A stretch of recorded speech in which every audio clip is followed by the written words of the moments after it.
seriously wet, non-stop spray in your face, no reprieve.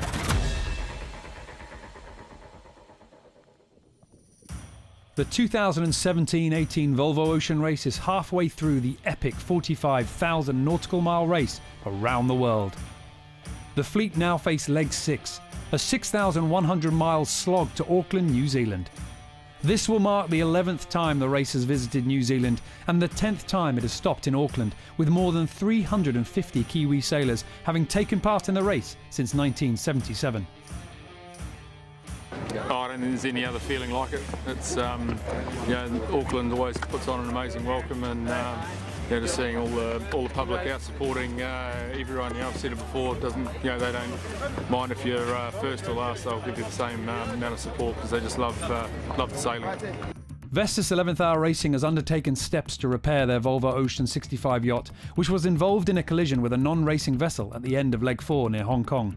The time required for repairs meant the team were not able to join the fleet for the start of Leg 6. Instead, the yacht was transported by ship to Auckland to undergo repairs for the bow section damaged in the accident. The team are aiming to be back on the water in Auckland and will rejoin the race for Leg 7 to Itajaí, Brazil. 2 days into the leg, after choppy seas in the Luzon Strait, 8-time Volvo Ocean Race veteran Bauer Becking with Team Brunel had scratched out a slender 3-mile lead ahead of overall race leaders Mafre as the fleet sailed towards the southernmost point of Taiwan. I think just the whole fitting was really good in Hong Kong and in Guangzhou, just the way how we've been sailing the boat. And I think that's just probably that little bit of extra incentive that's to maybe even push that tiny bit harder as well, and feels good on board. Almost immediately after passing the southern tip of Taiwan, Team AkzoNobel and Sun Hun Kai Scallywag tacked north in pursuit of more promising winds, creating a 100-mile split in the fleet. So ultimately this is long-term, trying to hook into that northerly breeze more than anything. So we in theory will get into that first and then be able to be in a position to use the pressure there to come bows down back at the fleet and over the top of them hopefully. But the move north did not pay off, and just 3 days into the leg, Team AkzoNobel and Sun Hun Kai Scallywag found themselves more than 100 miles behind the leading quartet of Mafre, Dongfeng Race Team, Team Brunel and Turn the Tide on Plastic. This feels wrong, very wrong. Meanwhile, the front runners enjoyed epic sailing conditions after heading further north to link up with a northwesterly front. The leading quartet aimed their bows south towards New Zealand, big winds resulting in fast overall speeds and impressive daily runs. Plenty of water on deck, probably the most water I've seen.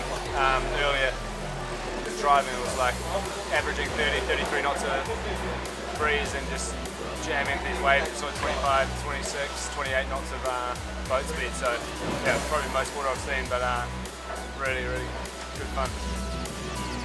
5 days into the leg, the leading four faced a lighter period of wind to transition through, allowing Team AkzoNobel and Sun Hun Kai Scallywag to choose an inside route, staying in the stronger winds, mopping up a 100-mile deficit to fight for the lead.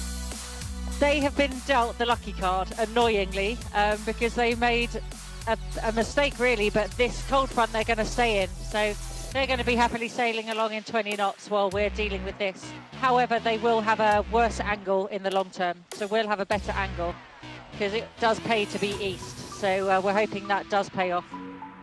The wind is forecast to ease as the fleet converges on the equator.